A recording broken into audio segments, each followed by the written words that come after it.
ధన్యవాదాలు అధ్యక్ష. విద్యారంగం పైన ఒక అద్భుతమైనటువంటి చర్చకు ఈ సభ వేదిక కావడం, ఇందులో నాకు పాల్గొనేటువంటి అవకాశం తమరు కల్పించడం, అందుకోసం కృతజ్ఞతలు తెలియజేస్తా ఉన్నా అధ్యక్ష. విద్య, వైద్యం ఇవి రెండు ప్రధానమైనటువంటి డిపార్ట్మెంట్లు అధ్యక్ష. ఈ ప్రపంచాన్ని ప్రభావితం చేసినటువంటి కొందరు మహనీయుల మాటల్ని నేను కోట్ చేయదలుచుకున్నా అధ్యక్ష.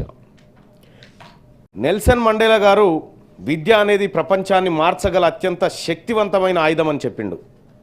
అలాగే మహాత్మా గాంధీ గారు నిజమైన విద్య అంటే వ్యక్తి యొక్క మనస్సు మరియు ఆత్మను వికసింపజేయడం అని చెప్పిండు అధ్యక్ష. అలాగే అరిస్టాటిల్ గారు విద్య యొక్క మూలాలు చేదుగా ఉండవచ్చు, కానీ ఫలాలు మాత్రం చాలా తీయగా ఉంటాయనేటువంటి మాట చెప్పిండు అధ్యక్ష. ఎస్ కోదండరామ్ సార్ చాలా విపులంగా అన్ని అంశాలను ఎక్కడెక్కడ విద్య ఎట్లా విధ్వంసం జరిగింది, గతానికి ఇప్పటికీ ఎందుకు మార్పు వచ్చింది అనేటువంటి అంశాన్ని సార్ సభ ముందుకు తీసుకొచ్చినారు. అయితే వాస్తవానికి కోదండరామ్ సారు 1వ తరగతి నుంచి యూనివర్సిటీ దాకా చర్చను తీసుకుపోయాడు. అటు నర్సిరెడ్డి అన్న 1వ తరగతి నుంచి యూనివర్సిటీ స్థాయికి చర్చను తీసుకుపోయినాడు. కానీ నేను యూనివర్సిటీ నుంచి కిందికి వస్తా సార్. భారతదేశంలో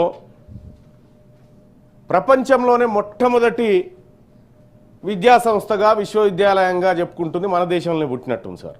చరిత్రలో చూస్తే తక్షశిల అని, నలంద అని అవి మన దేశంలోనే పుట్టినాయి సార్.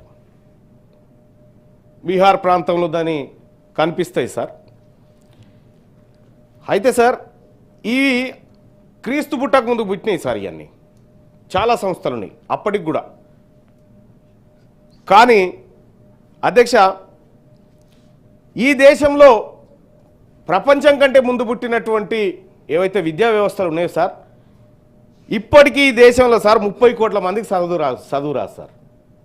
ప్రపంచంలో నిరక్షరాస్యులు ఎక్కువ ఉన్నటువంటి దేశం భారతదేశమే సార్. ఈయనే పుట్టినాయి మళ్ళీ ఇవన్నీ.